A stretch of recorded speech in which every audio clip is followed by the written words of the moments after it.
Welcome to the ultimate showdown between Asami Sato and Suki, two of the most badass female non-benders, from the worlds of Avatar, The Last Airbender, and The Legend of Korra.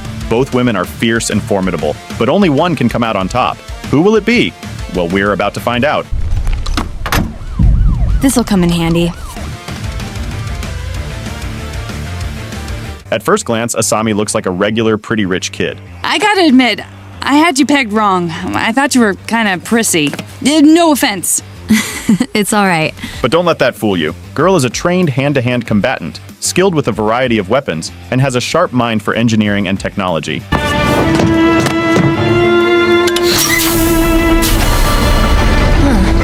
What do you know? Just like a future industries forklift. She avoids taking hits. Like, throughout the entire series, I never really saw anyone strike her with a punch, kicks, or even a bending attack.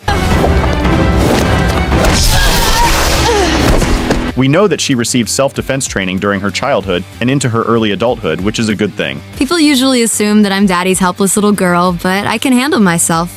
I mean, I've been in self-defense classes since I was this high. But you see, learning to fend off attackers with knives and fists is one thing, but dealing with benders who throws fire, earth, or other elements is a whole new level of difficulty. Most non-benders in the Avatar universe typically close the distance to their opponents quickly and strike with enough force to knock them instantly. We've seen Sokka. That's called Sokka style.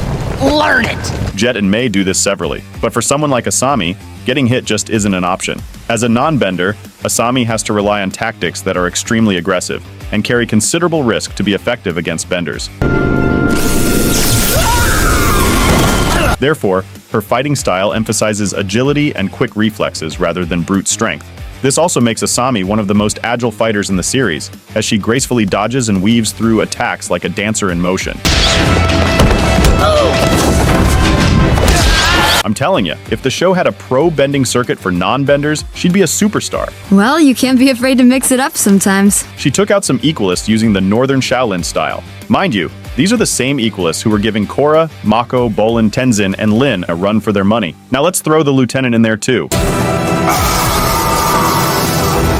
When she fought the Red Lotus and the Earth Empire soldiers, we see Asami effortlessly avoiding strikes and using the Jujutsu takedown style.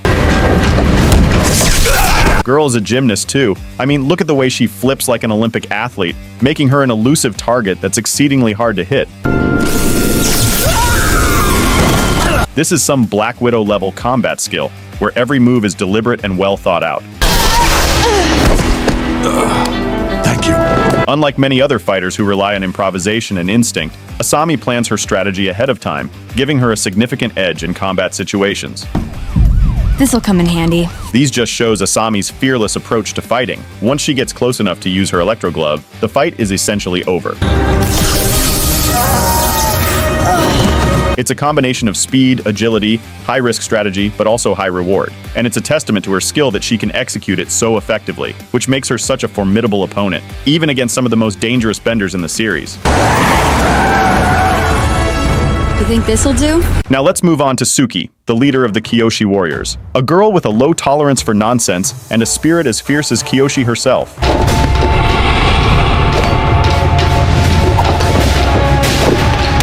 I mean, Suki was hell-bent on annihilating a sexist Sokka with dry humor and simple displays of physical dominance. A bunch of girls, huh? The Unagi's gonna eat well tonight. No, don't hurt him! He didn't mean it. My brother's just an idiot sometimes. The way she humbled that dude gets me till this very day. Let's see if you can handle this!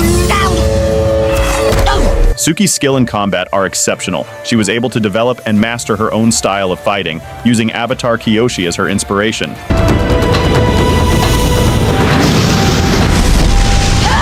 Suki's calm demeanor in the heat of battle reflects her confidence and training. She doesn't easily get rattled, even when facing formidable benders like Azula. She fought and exchanged jabs with a chi blocker, Tai Li. The same Tai Li who took out a dozen of highly trained Earth soldiers and incapacitated the one and only Katara. But Suki was able to avoid every attack with swift reaction and impressive agility. She has shown her acrobatic prowess multiple times, flipping and leaping to avoid enemy strikes. This agility, combined with her hand-to-hand combat skills, makes her a challenging opponent to hit. You wouldn't dare. Sorry, Warden. You're my prisoner now. As a Kyoshi warrior, she's been taught to fight with discipline and precision, often using the iconic Kyoshi fans as her primary weapon. Think of the fan as an extension of your arm. Suki's weapon of choice can be used in a variety of ways, for offense, defense, and even disarming opponents. What do you want with us? She can also handle other traditional weapons, such as katanas and spears, with great expertise. This versatility allows her to adapt to different combat scenarios effectively. As the leader of the Kyoshi warriors, Suki has proven her ability to lead and inspire others. Her tactical acumen allows her to devise effective strategies, both in battle and in coordinating with others. This skill is demonstrated when she led her team in rescuing Appa. Give him some space. Appa, it's me, Suki. And when she worked with Team Avatar to infiltrate the Fire Nation airship. How did that happen? Did Boomerang come back? No! Suki did! To be honest, Suki is just a very well-rounded warrior with a unique blend of combat skills, leadership, agility, and tactical intelligence. That's some girl. Tell me about it. These attributes makes her one of the strongest non-benders in the Avatar universe. This is a rematch I've been waiting for. So, who would win in a fight between Asami and Suki? It's a tough call, but here's my take. First, let's consider combat skills. You see, both Asami and Suki are exceptional in hand-to-hand combat. Asami's training comes from sparring with her father and self-defense courses, whereas Suki has dedicated her life to martial arts as a Kyoshi warrior. Neither of them is heavily muscular, so their fighting style relies more on speed and agility. They move quickly, using momentum to gain the upper hand, taking down one target and immediately charging at the next. For Asami, reaching her opponent is key. One touch from her electrified glove ends the fight.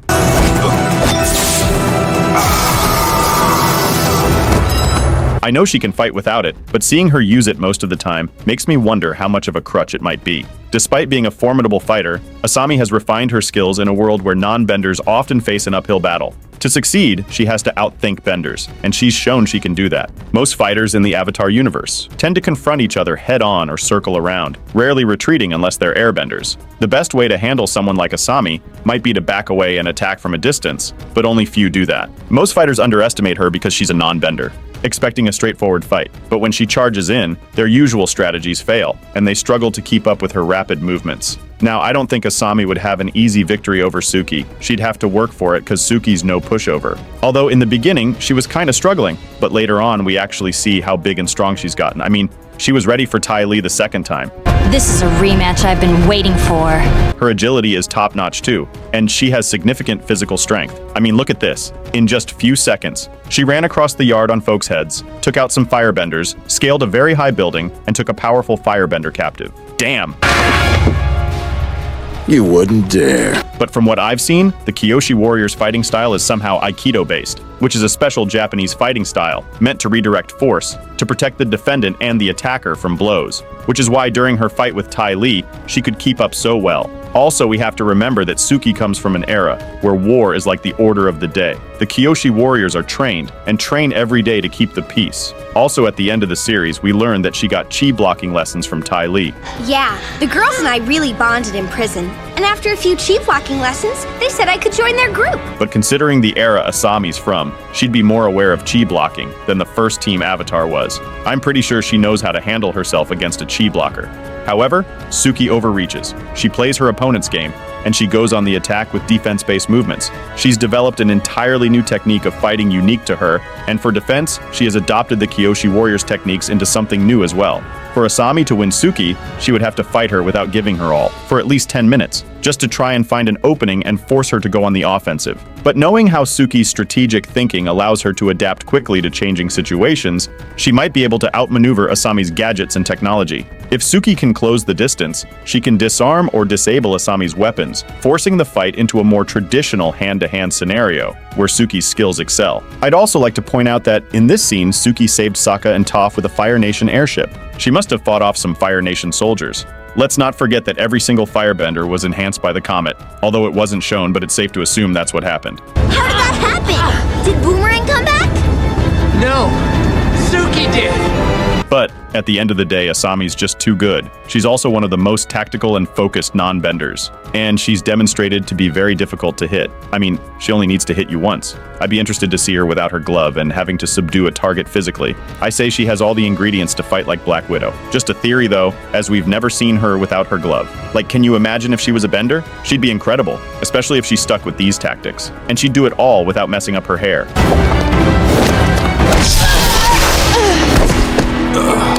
Thank you. With that being said, it's obvious that Asami is the winner, but I'd love to hear your thoughts. Who do you think would win in a fight? Let me know in the comments below. Don't forget to like, subscribe, and hit the bell icon for more content like this. Thanks for watching. Until next time, stay geeky.